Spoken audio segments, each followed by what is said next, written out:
Part 3. Chapter 18. Short Shadows, Dusty Shoes. We walked on, and were beginning to think that we were getting close. But we weren't as close as we thought. We knew we wanted to reach the place where the back Harlow Road met the tracks. We knew that the back Harlow Road ran by the Royal River, and we knew the Royal River was only 10 miles from Castle River. But those 10 miles were measured in a straight line, and the railway tracks made a long, slight curve around some hills called the Bluffs. If we had looked at a map, we'd have seen that curve easily, and we'd have realized that it was more like 16 miles between the two rivers, walking along the tracks. And there was nowhere else to walk.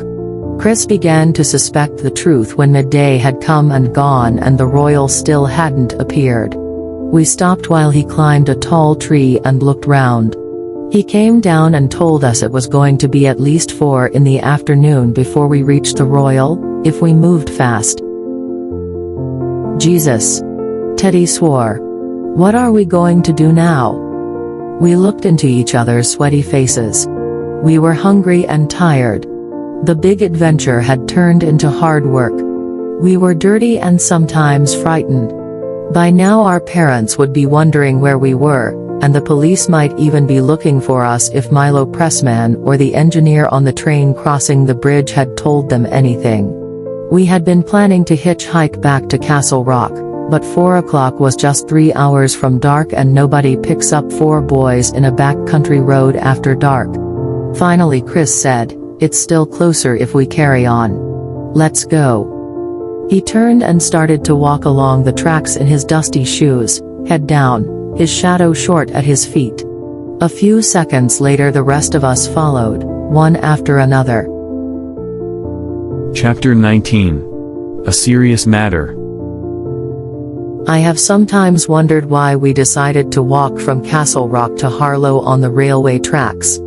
I imagine a conversation between the 4 of us. We could easily hitchhike up Route 7.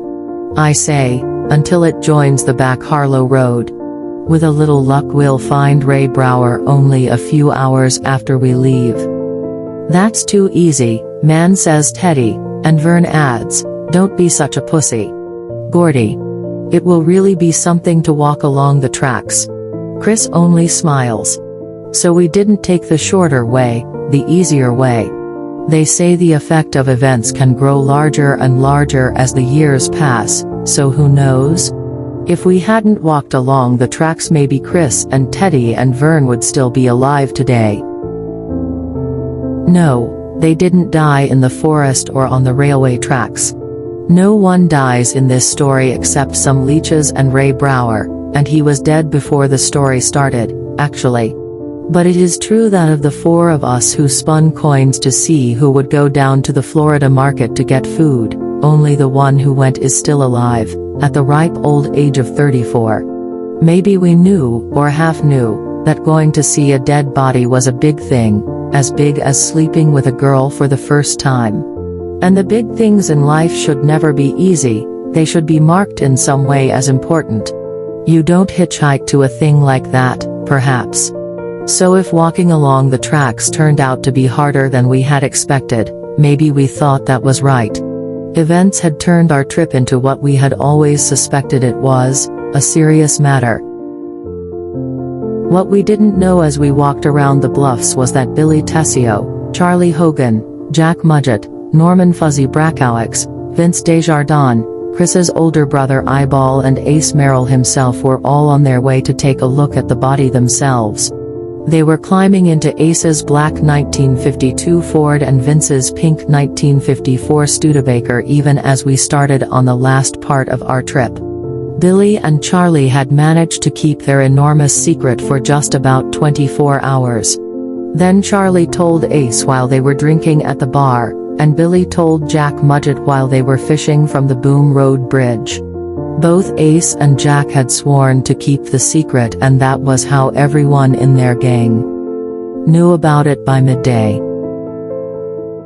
Fuzzy suggested that they could all become heroes by finding the body. They could tell the police they had gone to the Royal River to fish and had found the body instead. They were driving fast up the road from Castle Rock to the back Harlow area just as we finally started to get close. Chapter 20. The Body. Clouds began to gather in the sky around 2 o'clock, but at first none of us thought it would rain. After all, it hadn't rained since the early days of July. But they kept building up to the south of us in great purple columns, and they began to move slowly in our direction. Finally we had to accept that it was going to rain. In the hour between 2 and 3 the quality of the day's light began to change. It was just as hot as before, but we knew. The birds knew as well. They seemed to appear from nowhere and fill the sky with their cries. The light grew less definite and our shadows became less clear. The sun had begun to sail in and out of the thickening clouds, and the southern sky turned brown.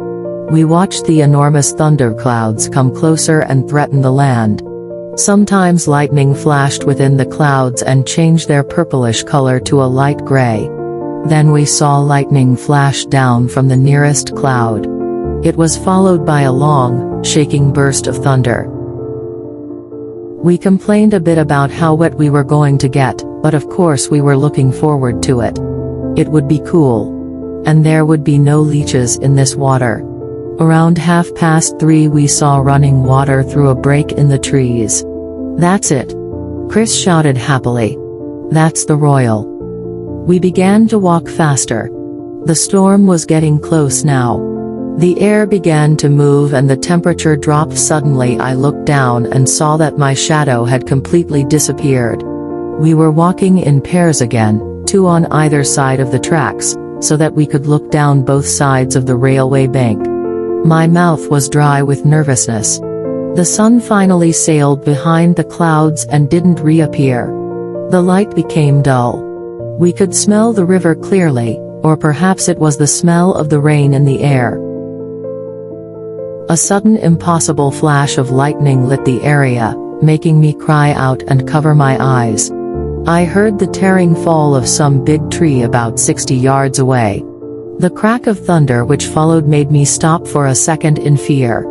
I wanted to be at home reading a good book in a safe place. "Jesus!" Vern screamed in a high voice. "Look at that!" I looked up in the direction Vern was pointing and saw a blue-white fireball rolling fast up the left track, sounding exactly like an angry cat. It hurried past us as we turned in amazement to watch it go. 20 feet beyond us it suddenly burst and disappeared. "What am I doing here?" Teddy said. "Man," Chris said happily. "It is going to rain like it's never rained before." But I agreed with Teddy.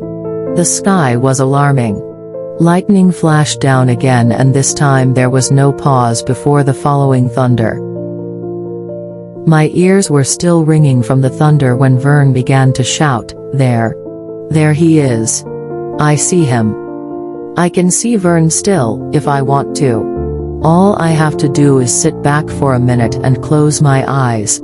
He's standing there on the left of the tracks, one hand protecting his eyes from the lightning that has just come down, the other stretched out and pointing. We ran up beside him and looked. I was thinking to myself, Vern's just imagining it, that's all. But he wasn't, although for a second I wished he was. In that moment I knew I never wanted to see a dead body, not even of a tiny animal. At the bottom of the bank was a boggy, smelly mess of bushes, and appearing out of the bushes was a single, pale, white hand. Did any of us breathe? I didn't. The wind was blowing quite strongly at times now, and was coming at us from no particular direction. I hardly noticed. Why couldn't we have seen the whole body instead of just that one hand, horribly white, the fingers resting upside down on the ground? That hand told us the truth of the whole matter. It made us know that death was real. The memory of that hand comes back to me every time I hear or read of some tragic disaster. Somewhere, joined to that hand, was the rest of Ray Brower. Lightning flashed. Thunder cracked after each flash of lightning. Jesus. Chris whispered. Vern's tongue was running over his lips as if he had just tasted something new and different, something which excited him and disgusted him at the same time. Teddy only stood and looked. The wind blew his dirty hair first away from his ears and then back over them. His face was totally blank. There were black insects walking on the hand. A great whispering noise began to rise in the forest on both sides of the tracks, as if the forest had just noticed we were there and was commenting on it. The rain had started. Enormous drops of rain fell for 5 seconds and then stopped. There was a pause, and then the storm really started. Immediately we were all completely wet. The whispering sound changed, now it sounded like millions of hammers. It was as if the forest was blaming us for our discovery. Chris jumped over the side of the bank and I followed. Vern and Teddy were close behind us, but Chris and I were the first to reach the body of Ray Brower. He was face down. Chris looked into my eyes. I nodded slightly, as if he had spoken aloud. I think he was down here and fairly undamaged instead of up there between the tracks and completely knocked out of shape because he was trying to get out of the way when the train hit him. He had landed with his head towards the tracks, arms over his head like someone about to dive. He had landed in boggy ground which was rapidly filling with water. His hair was dark red. There was blood in it, but not a lot, not enough to make you feel sick. The insects were worse. He was wearing a dark green t-shirt and blue jeans. His feet were bare and a few feet behind him, caught in a bush, I saw a pair of dirty shoes. For a moment I was puzzled, why was he here and his shoes there? Then I realized, and the realization was like a heavy blow to the stomach. My wife, my children, my friends, they all think that having an imagination like mine must be quite nice. Not only do I make a lot of money from it, but I can also see films in my mind when I want to. But sometimes my imagination turns out to have long, sharp, cruel teeth. You see things you would prefer not to see, things that keep you awake all night. I saw one of those things then, I saw it clearly and with absolute certainty. He was knocked clean out of his shoes. The train had knocked him out of his shoes just as it had knocked the life out of his body. That was what finally made me realize that the guy was dead. He wasn't ill, he wasn't sleeping. He wasn't going to get up in the morning anymore, or eat too many apples, or worry about school exams. He was dead, completely dead. He wasn't going to go out with his friends in the spring to collect bottles uncovered by the departing snow. He wasn't going to get into fights in the playground. He wasn't going to pull a single girl's hair.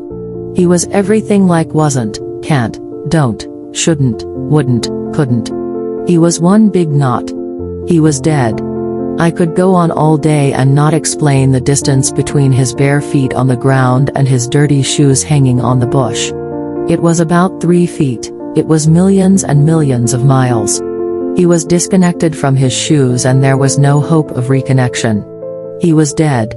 We turned him face up into the pouring rain, the lightning, the steady crack of thunder. There were insects all over his face and neck. They ran in and out of the round collar of his t-shirt.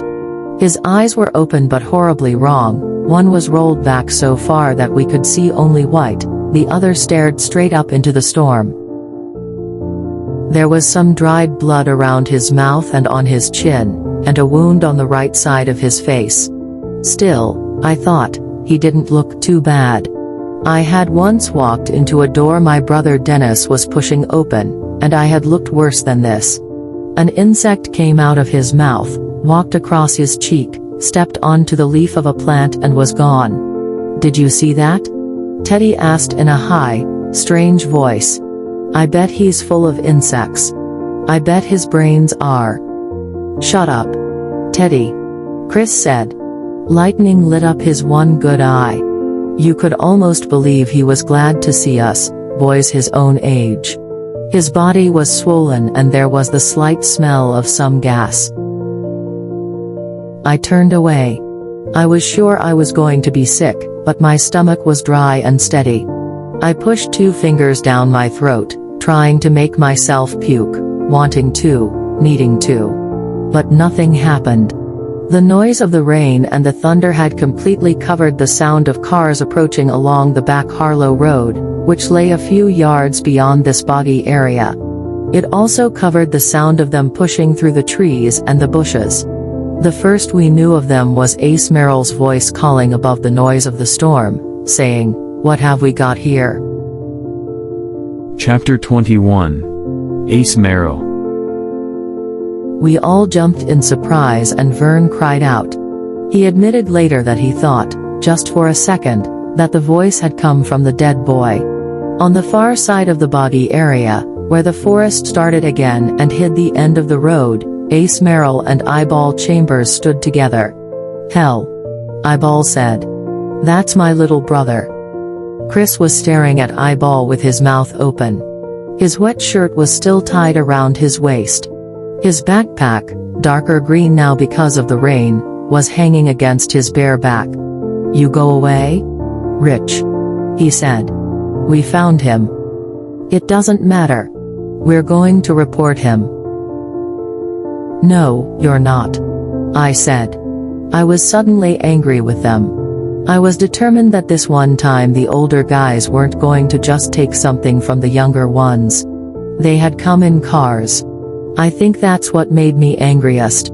After all our hard work, they had come in cars. "There are 4 of us, Eyeball." In answer, Vince Desjardins, Charlie Hogan and Vern's brother Billy stepped through the trees behind Ace and Eyeball, and they were followed by Jack Mudgett and Fuzzy Brackowicz. "Here we all are," Ace said, grinning. "So you just dash?" "Vern." Billy Tessio cried in a terrible, accusing voice. "You little worm. You were under the front of the house. You heard us talking." Vern looked frightened. Charlie Hogan supported Billy. "I ought to beat the puke out of you." "Yeah. Come on, then," Teddy suddenly shouted. His eyes were shining crazily behind his rain-washed glasses. "Come on, then. We'll fight you for the body. Come on. You big men." Billy and Charlie stepped forward, but Ace put a hand on their shoulders. "Now listen. You guys," he said patiently, as if we weren't standing in a rainstorm. "There are more of us than there are of you. We're bigger. We'll give you one chance to disappear. I don't care where. Just leave." Eyeball laughed and Fuzzy slapped Ace on the back. "Because we're taking him." Ace smiled gently. "If you go, we'll take him. If you stay, we'll hurt you and then take him. Anyway, Charlie and Billy found him first." "They were pussies," Teddy shouted back. "Vern told us about it. They were too frightened to do anything about it." He copied Charlie Hogan's voice. "It's a pity we stole that car. It's a pity we went to the back Harlow Road. Oh, Billy, what are we going to do? Oh, Billy, I think I just puked on my shoes." Charlie started forward again. I looked wildly at Ray Brower. He stared calmly up into the rain with his one eye. There was still thunder, but the rain was getting lighter.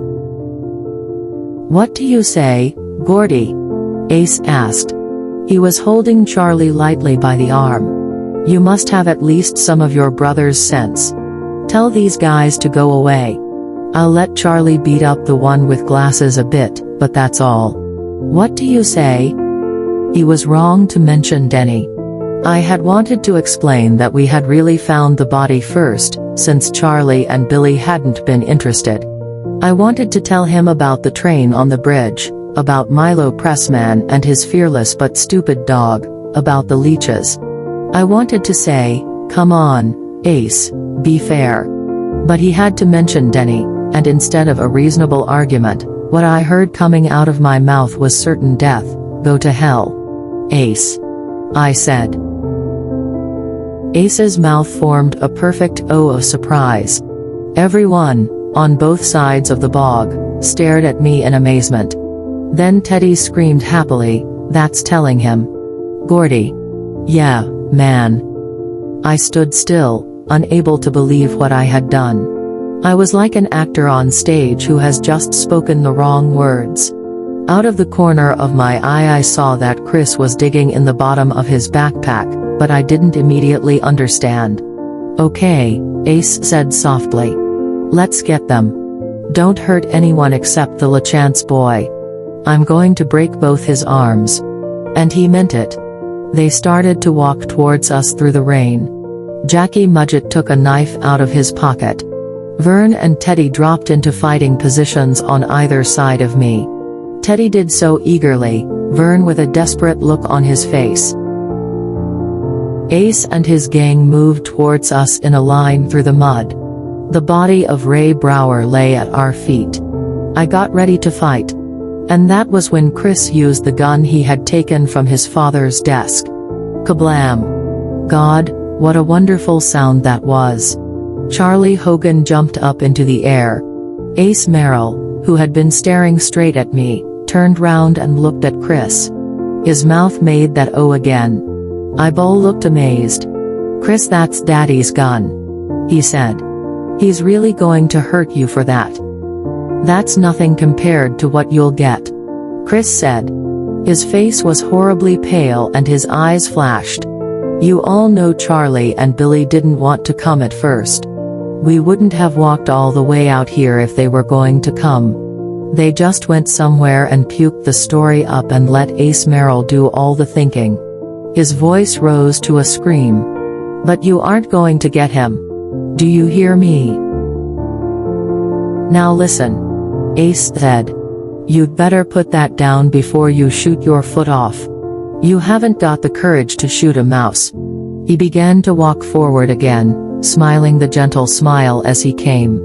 I'm going to make you eat that gun. Ace, if you don't stand still, I'm going to shoot you. I swear to God. You'll go to jail, Ace said. He continued to advance. He was still smiling. The rest of us were frozen, watching and waiting. Ace didn't think a 12-year-old boy would shoot him. I thought he was wrong. I thought Chris would shoot Ace before he would let Ace take his father's gun away from him. In those few seconds I was sure there was going to be bad trouble, the worst I'd ever known. Killing trouble, maybe. And all about who would report finding a dead body. Chris said softly, with great regret, where do you want it, Ace? Arm or leg? I can't decide. You decide for me. And Ace stopped. Chapter 22. Hailstones. His face fell and I saw sudden terror in it. It wasn't Chris's words, I think, it was the way he spoke them, the real regret that things were going to go from bad to worse. Ace controlled himself. All right, he said softly, speaking to Chris. But you know what's going to happen to you, don't you? No, I don't. Chris said. You little worm. Eyeball said loudly.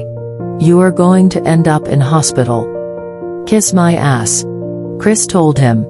With an angry cry, Eyeball started forward, and Chris put a bullet into the water about 10 feet in front of him. Eyeball jumped back, cursing. Okay. Ace said. Now what?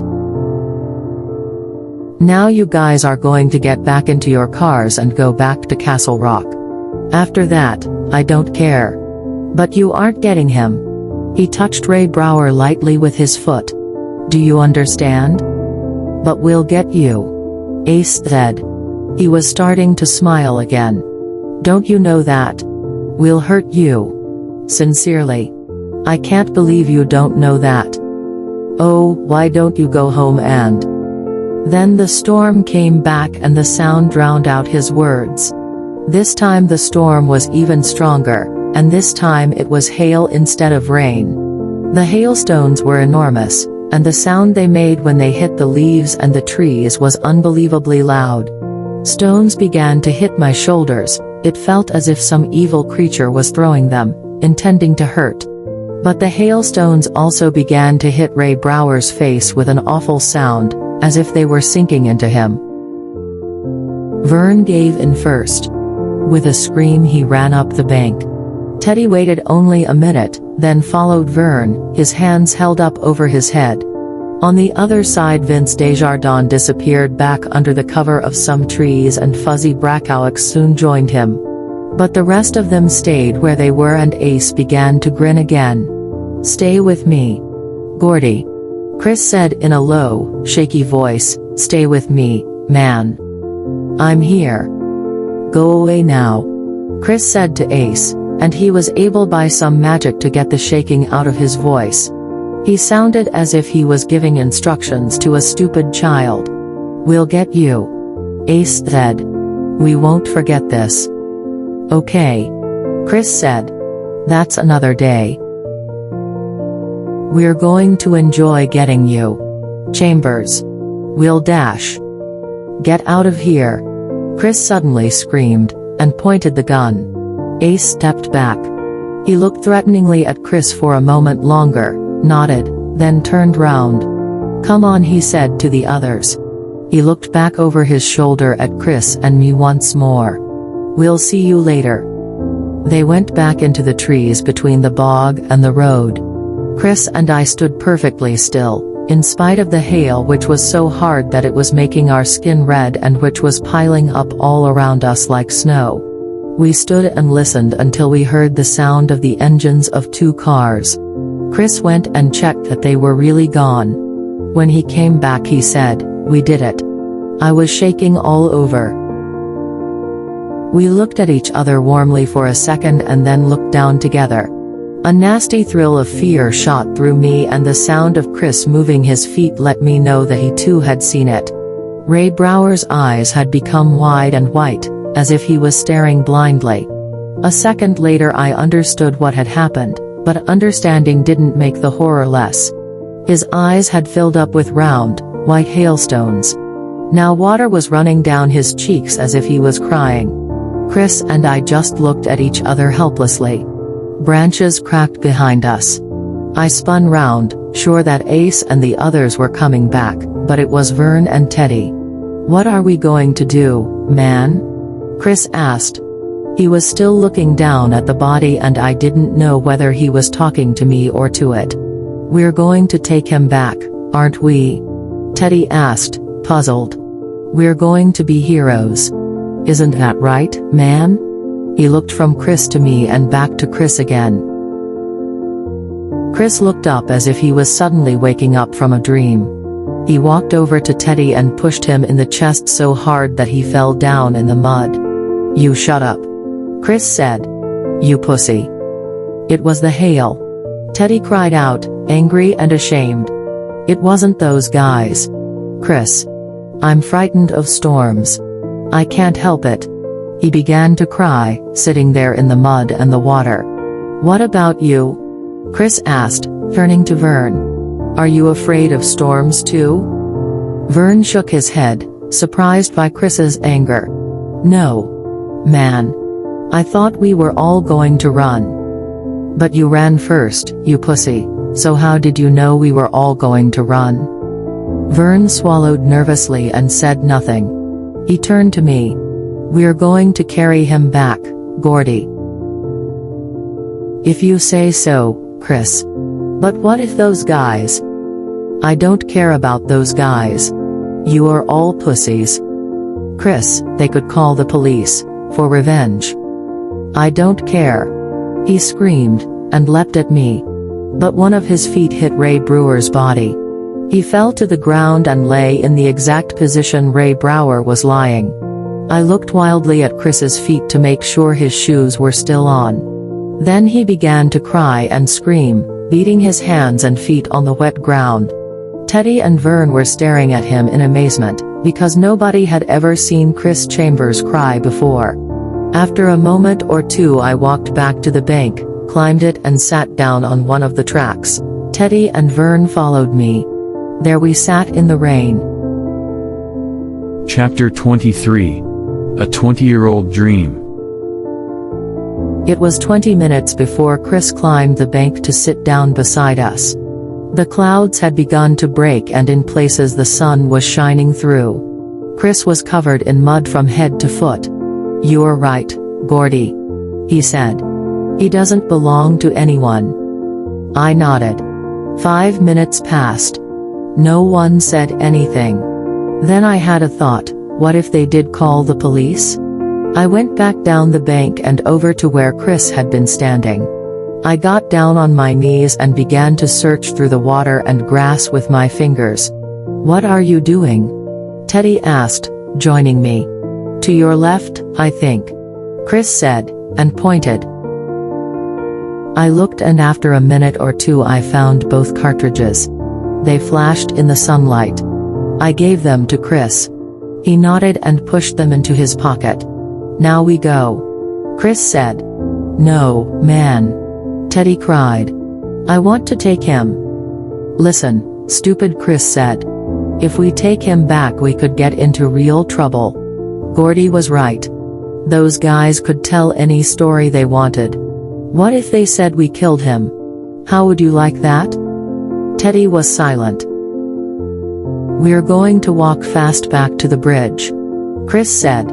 Then we'll leave the tracks and come into Castle Rock from the other direction. If people ask where we were, we'll say we were camping up on Brickyard Hill and got lost. Milo Pressman knows better. I said. We'll say Milo frightened us and that's when we decided to go up on the brickyard.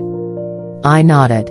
We were all on our feet now, ready to go. The birds were singing madly, pleased with the rain and now the sun and all the worms appearing above ground. We all turned round, as if pulled by strings, and looked back at Ray Brower. He was lying there, alone again. We had turned him over, so it looked as if he was just lying in the sunshine. Then you saw the blood on the chin and under the nose, and his slightly swollen body. You saw that the flies had come out with the sun and were beginning to settle on the body. You remembered the smell. He was a boy our age, and he was dead. Okay, said Chris. Let's go. We started back the way we had come. We didn't talk. I don't know about the others, but I was too busy thinking to talk. There were things that worried me about the body of Ray Brower. They worried me then and they worry me now. He didn't seem to be badly hurt. But the train must have hit him, why else would his shoes be of his feet? Perhaps the train had hit him hard enough to knock him down the bank but not hard enough to kill him. That was just possible, if he had been trying to get out of the train's way. Then he had lain awake down there in the mud, too frightened to move, in pain and not knowing where he was. I caught a wounded bird once and it died of fear in my hands. Perhaps Ray Brower had died because he was simply too frightened to go on living. But there was another thing, which worried me most of all. All the news reports said that he had been carrying a bucket when he went off to pick fruit. Back in Castle Rock, I went to the library and checked in the newspapers. But we never saw the bucket. Where was it? He must have thrown it away somewhere between Chamberlain and the boggy ground in Harlow where he died.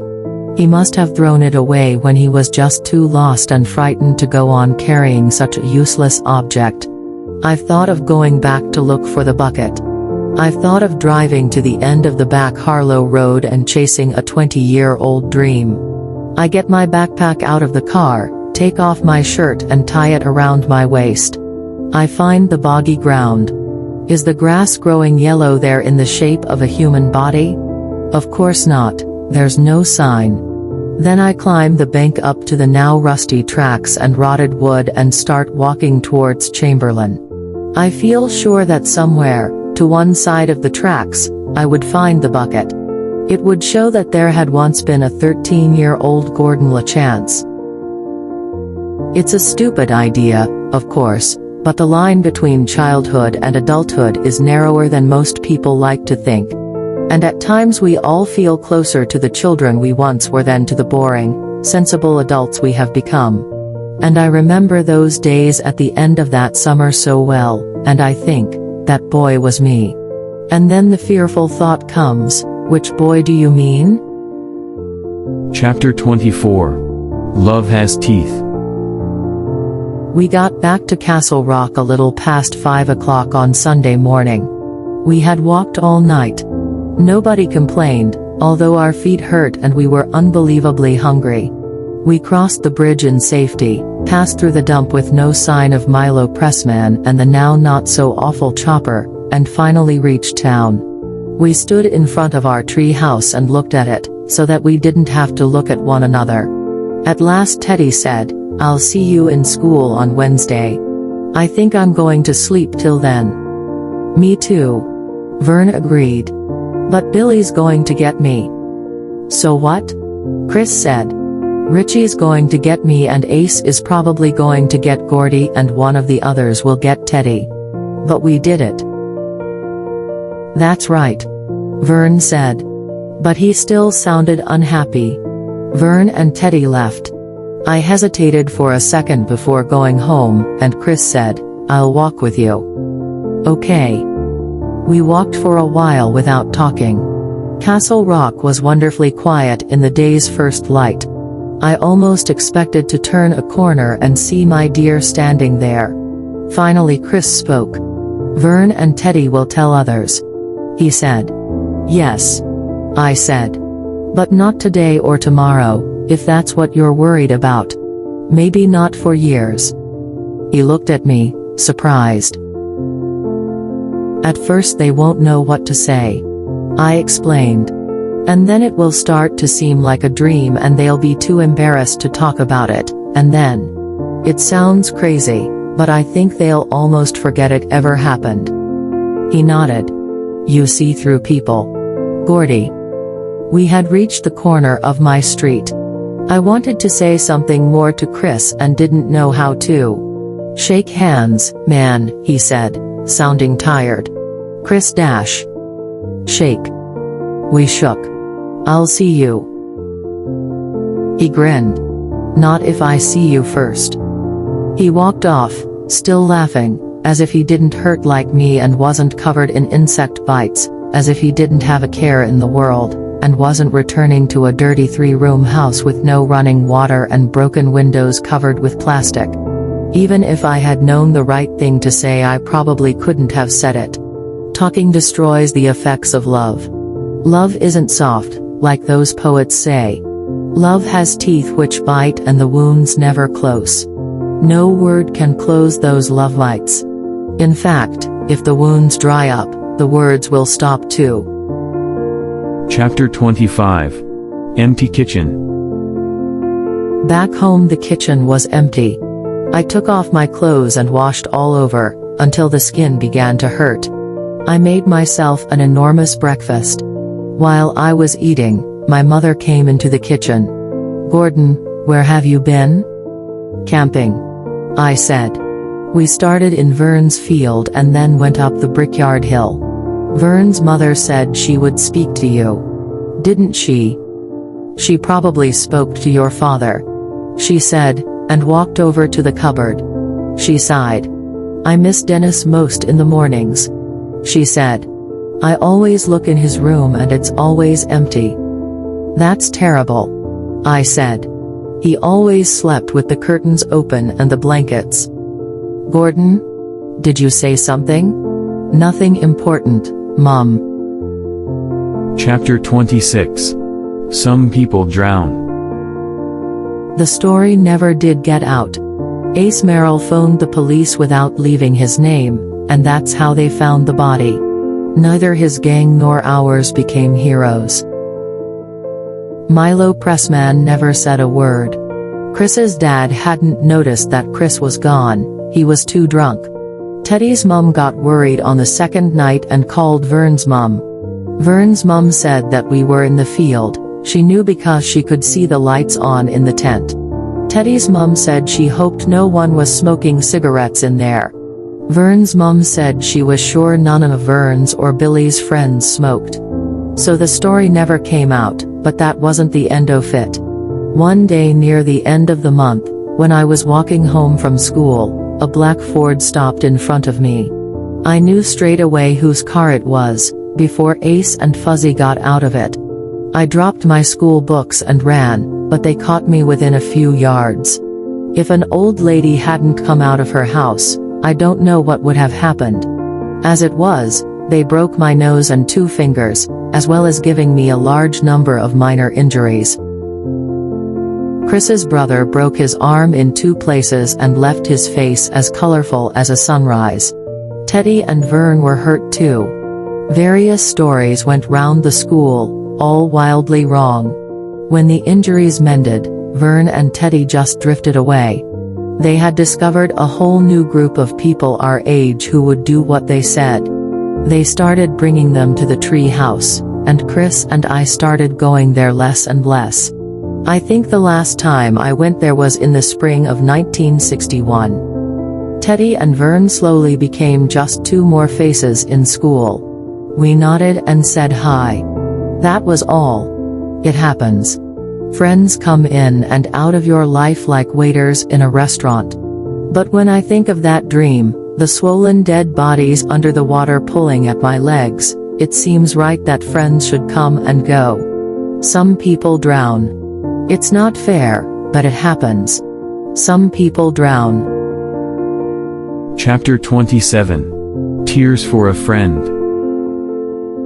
Vern Tessio was killed in a fire that destroyed a house in Lewiston in 1966. There had been a large party in the house the night before. Someone fell asleep holding a cigarette, Vern himself, perhaps, dreaming of his lost pennies. Teddy, who had always wanted to join the army, was refused, of course.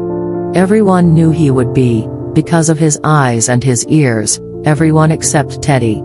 He started missing school, going to the places Ace and Fuzzy and the rest had gone before him. After school he got a job filling holes in the road. He bought himself a car. One day when it was full of his friends, and they were all drinking, he crashed into a tree, turned the car over. It rolled 6 times and no one came out alive. Chris joined the college courses. His parents thought he was crazy, his friends thought he was a pussy, his teachers didn't want this leather-jacketed and leather-booted person on their courses. He and I studied together almost every night, trying to win back the 7 years of education Chris had lost. We were hanging on to each other in deep water. We both graduated. Chris went to university to study law. Near the end of the spring term in 1968, Chris was queuing in a restaurant when 2 men in front of him started to argue about who was there first. Chris, who had always been the best of us at making peace, stepped between them and got a knife in his throat. He was dead in seconds. I wasn't there. Chris was in graduate school, and I had already graduated from university and was married. When I read about it in the newspaper, I told my wife I was going out to get a drink. I drove out of town, parked and cried for him. I cried for nearly half an hour without stopping. Me. I'm a writer now. The end.